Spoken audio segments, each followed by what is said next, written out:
তিনি ইতিমধ্যে আপনারা সকলেই অবগত আছেন যে আমাদের জাতীয় খেলোয়াড়দেরকে ক্রীড়া ভাতার আওতায় এনে পেশাগত স্বীকৃতি বাবদ ক্রীড়া ভাতা প্রদান এবং ক্রীড়া কার্ড ইতিমধ্যে প্রদান করা হয়েছে এবং আমরা ইতিমধ্যে 300 জনকে দিয়েছি। পর্যায়ক্রমে আমরা 500 জন জাতীয় খেলোয়াড়দেরকে আমরা এই ক্রীড়া ভাতার আওতায় অন্তর্ভুক্ত করব। আমরা মাদক মুক্ত সমাজ গড়তে চাই, বিশেষ করে আমাদের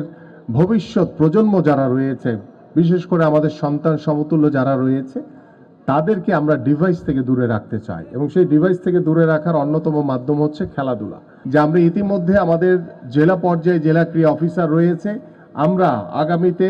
উপজেলা পর্যায়েও আমরা 495টি উপজেলায় ইনশাল্লাহ ক্রীড়া অফিসার নিয়োগের মাধ্যমে আমরা আমাদের ক্রীড়াবিদ যারা রয়েছে, স্পোর্টসের ব্যাকগ্রাউন্ড যারা রয়েছে, তাদেরকে অগ্রাধিকার দিতে চাই ইনশাল্লাহ। পাশাপাশি আপনারা জেনে খুশি হবেন যে আমাদের মাননীয় প্রধানমন্ত্রীর নির্দেশনায় আমরা আগামী শিক্ষাবর্ষ থেকে 4র্থ শ্রেণী থেকে খেলাধুলাকে বাধ্যতামূলক করা হচ্ছে প্রত্যেকটি স্কুলে। প্রাথমিক পর্যায় থেকে শুরু করে আমরা হাই স্কুল সর্বোচ্চ পর্যায়ে আমরা খেলাধুলাকে বাধ্যতামূলক করতে যাচ্ছি এবং সেখানেও আপনাদের যারা স্পোর্টসের নিয়ে পড়াশোনা করছেন বা স্পোর্টস ব্যাকগ্রাউন্ডের সাথে জড়িত রয়েছেন, সেখানেও আমরা প্রত্যেকটি উপজেলায় বিষয়ভিত্তিক ওই ক্রীড়া অফিসারের অধীনে আমরা প্রত্যেকটি বিষয়ভিত্তিক আমরা ক্রীড়া শিক্ষকও নিয়োগ দেওয়া হবে। আমরা একটি স্পোর্টস বান্ধব জাতি গঠন করার লক্ষ্য নিয়ে যে কাজ করছি এবং আমাদের মাননীয় প্রধানমন্ত্রী এবং তার পরিবারবর্গ